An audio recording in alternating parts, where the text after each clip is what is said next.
আজকে জাবেদার নিয়মাবলীর শেষ পর্ব অর্থাৎ পর্ব 3। আজ আমাদের এখানে আছে ব্যাংক জমা সংক্রান্ত কি নিয়ম আছে। তো কারবার ব্যাংকে টাকা জমা দিলে জাবেদা হবে। যদি কখনো কারবার ব্যাংকে টাকা জমা দেয় সেক্ষেত্রে জাবেদা হবে আমাদের ব্যাংক হিসাব ডেবিট, নগদান হিসাব ক্রেডিট। যদি মালিক কারবারের ব্যাংকে টাকা জমা দেয় অর্থাৎ মালিক যদি কারবারের ব্যাংক অ্যাকাউন্টে টাকা জমা করে সেক্ষেত্রে জাবেদা হবে ব্যাংক হিসাব ডেবিট, মূলধন হিসাব ক্রেডিট। এরপর আসি দেনাদার কারবারের ব্যাংকে টাকা জমা দিলে অর্থাৎ অনেক সময় দেনাদার বা প্রাপ্য হিসাব সরাসরি কারবারের অ্যাকাউন্টে টাকা জমা দিয়ে দেয় সেক্ষেত্রে আমাদের জাবেদা হবে ব্যাংক হিসাব ডেবিট, প্রাপ্য হিসাব ক্রেডিট। তো একটা জিনিস এখানে খেয়াল করো যে আমাদের এখানে ব্যাংকে টাকা জমা দিলে ব্যাংক হিসাব কি ডেবিট, প্রত্যেকটাই আমাদের কি ব্যাংক হিসাব ডেবিট আছে। কারণ হচ্ছে ব্যাংকে যদি টাকা জমা দেওয়া হয় তো আমার ব্যাংক অ্যাকাউন্টে টাকার পরিমাণ বৃদ্ধি পায়। তো ব্যাংক হচ্ছে আমাদের সম্পদ হিসাব। তো সম্পদ হিসাব বৃদ্ধি পেলে আমাদের সূত্র মোতাবেক ডেবিট হয়। যার কারণে দেখো এখানে প্রত্যেকটা ব্যাংক অ্যাকাউন্ট আমাদের কি আছে ডেবিট আছে। ঠিক আছে, নগদ টাকা জমা দিলে আমার কারবার থেকে নগদ টাকা কম হয়ে যায়, এই কারণে এখানে নগদ হিসাব ক্রেডিট। মালিক যদি কারবারে টাকা জমা দেয় সেক্ষেত্রে মালিকের মূলধনের পরিমাণ বৃদ্ধি পায়, এই কারণে এখানে আমাদের মূলধন হিসাব ক্রেডিট। এবং প্রাপ্য হিসাব যদি ব্যাংকে টাকা জমা দেয় তাহলে আমাদের প্রাপ্য হিসাবের পরিমাণ কম হয়ে যায়, প্রাপ্য হিসাব হচ্ছে আমাদের সম্পদ হিসাব। হ্যাঁ, যার কারণে কম হয়ে গেলে আমাদের কি হয়ে যাবে, ওটা ক্রেডিট হয়ে যাবে। আশা করি তোমরা বুঝতে পারছো। এখন দেখি বিবিধ ক্ষতি সংক্রান্ত কি কি নিয়ম আছে। তো ক্ষতি বলতে আমরা কি বুঝি? ক্ষতি হচ্ছে কোনো কিছু চুরি হয়ে যাওয়া, নষ্ট হয়ে যাওয়া, আগুনে পুড়ে যাওয়া, এগুলো হচ্ছে আমাদের ক্ষতি, তাই না? তো আমরা একটু দেখি যে কারবার থেকে নগদ টাকা অথবা পণ্য হারিয়ে গেলে বা চুরি হয়ে গেলে তার জন্য বিবিধ ক্ষতি হিসাব সৃষ্টি করতে হবে। তাহলে আমরা কখন বিবিধ ক্ষতি হিসাব লিখব সেটি আমরা দেখলাম। তো এখন আমরা জাবেদায় যাই। প্রথমে দেখতে পাচ্ছি কারবার থেকে নগদ টাকা হারিয়ে গেলে বা চুরি হয়ে গেলে তার জন্য জাবেদা হবে। তো যেহেতু আমাদের হারিয়ে গেছে অথবা চুরি হয়ে গেছে, এদের হারিয়ে গেছে বা চুরি হয়ে গেছে তার জন্য আমাদের জাবেদা হবে বিবিধ ক্ষতি হিসাব ডেবিট। আর যেহেতু নগদ টাকা হারিয়ে গেছে বা চুরি হয়ে গেছে এই জন্য আমাদের নগদ হিসাব কি হবে, ক্রেডিট। কারবার থেকে পণ্য চুরি হয়ে গেলে বা বিনষ্ট হলে তার জন্য জাবেদা হবে। যদি কখনো কারবার থেকে পণ্য চুরি হয়ে যায়, নষ্ট হয়ে যায়, হ্যাঁ, সেক্ষেত্রে আমাদের জাবেদা হবে বিবিধ ক্ষতি হিসাব ডেবিট, ক্রয় হিসাব ক্রেডিট। আমরা ক্রয় সংক্রান্ত নিয়মের ভিতরে এই জিনিসটা আমরা দেখছিলাম যে ক্রয় হিসাব কেন ক্রেডিট হয়, তাই না? তো এরপর আমরা আসি খরচ সংক্রান্ত, বিভিন্ন প্রকার খরচ সংক্রান্ত যে নিয়মগুলো আছে আজ আমরা সেই নিয়মগুলো দেখব।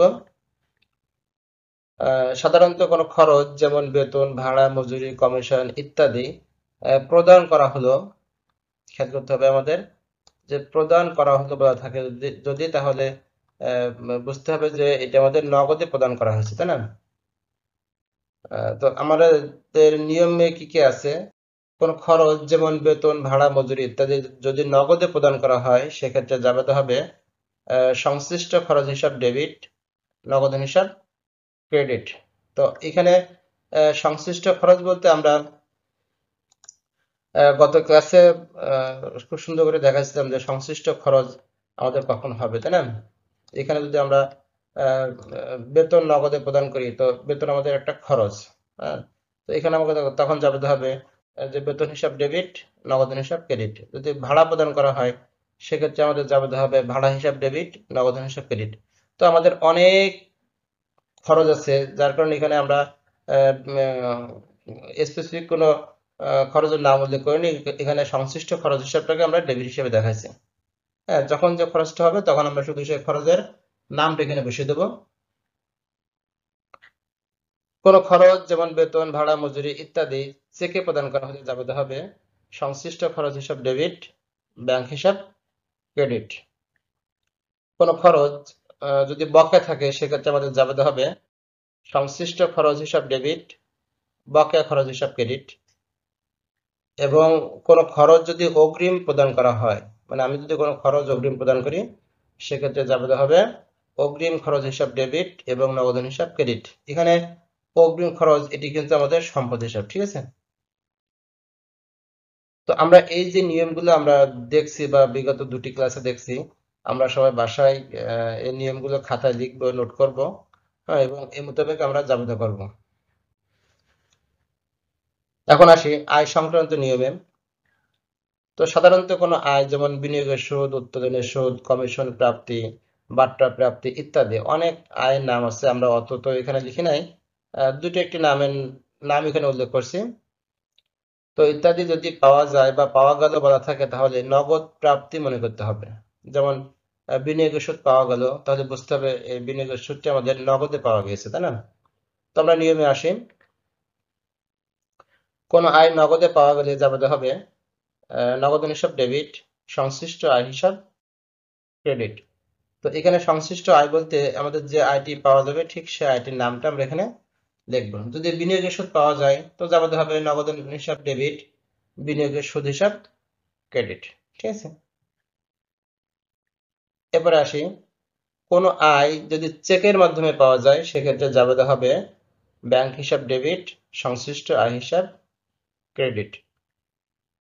কোনো আয় যদি বকেয়া থাকে সেক্ষেত্রে জাবেদা হবে বকেয়া আয় হিসাব ডেবিট এবং সংশ্লিষ্ট আয় হিসাব ক্রেডিট।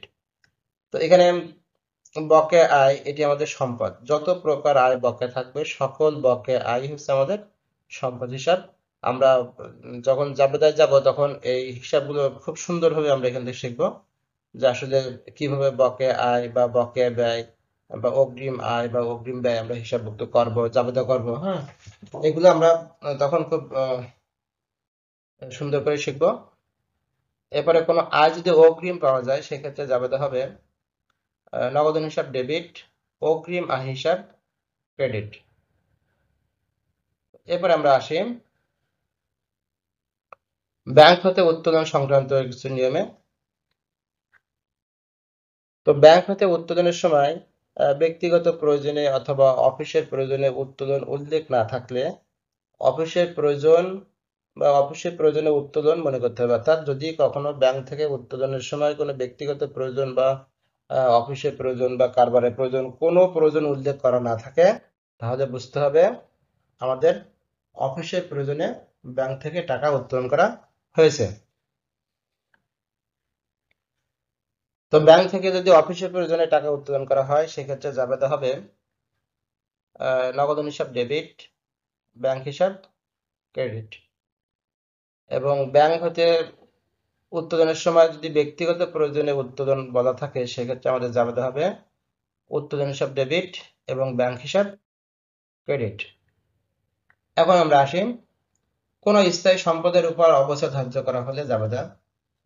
তো স্থায়ী সম্পদের উপর অবচয় ধার্য করার অনেকগুলো পদ্ধতি আছে, সেটা আমরা পরবর্তী ক্লাসে দেখব। তো সংক্ষেপে একটু বলি অবচয় জিনিসটা কি। অবচয় হচ্ছে কোনো স্থায়ী সম্পত্তির ব্যবহারজনিত কারণ, বাজার দর, প্রাকৃতিক দুর্যোগ ইত্যাদি কারণে যদি ওই সম্পত্তির মূল্য হ্রাস পায় অর্থাৎ কমে যায়, সেক্ষেত্রে ওই হ্রাসকৃত মূল্যকে বা কম হয়ে যাওয়া মূল্যকে আমরা অবচয় বলে থাকি। তো অবচয় হচ্ছে একটি কারবারের ব্যয়, এটি হচ্ছে একটি অদৃশ্যমান লেনদেন। অবচয় হচ্ছে একটি অদৃশ্যমান লেনদেন, এটি আমরা চোখে দেখতে পারি না, এটা অনুমান করতে হয়। তো এখন অবচয় ধার্য করার অবচয় ধার্য করা হলে এর হিসাবভুক্ত করার দুইটি পদ্ধতি আছে। একটি হচ্ছে আমাদের অবচয় পদ্ধতি এবং আরেকটি হচ্ছে পুঞ্জীভূত অবচয় পদ্ধতি। তো আমরা সাধারণত এখন আধুনিক যুগে সব থেকে বেশি বা প্রচলিত যে নিয়মটা হচ্ছে সেটি হচ্ছে আমাদের পুঞ্জীভূত অবচয় পদ্ধতি অর্থাৎ অবচয় সঞ্চিতি পদ্ধতি। তো আমাদের অবচয় ধার্য করা হলে জাবেদা হবে অবচয় হিসাব ডেবিট, পুঞ্জীভূত অবচয় হিসাব ক্রেডিট।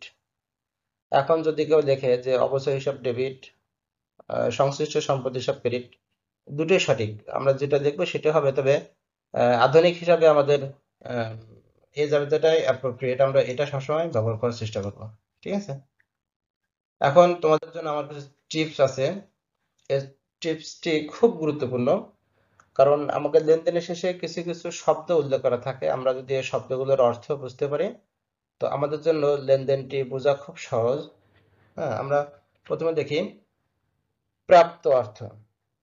যদি কখনো কোনো লেনদেনের শেষে বা মাঝে কখনো প্রাপ্ত মানে প্রাপ্ত, যেমন কমিশন প্রাপ্ত, ঠিক আছে, এখন এরকম প্রাপ্ত উল্লেখ করা থাকে, তাহলে এই প্রাপ্ত অর্থ যা নগদে পাওয়া গেল এটি বুঝতে হবে যে প্রাপ্ত অর্থ আমি এটা নগদে পেয়েছি। ঠিক আছে, এরপর আমরা আসি প্রদত্ত।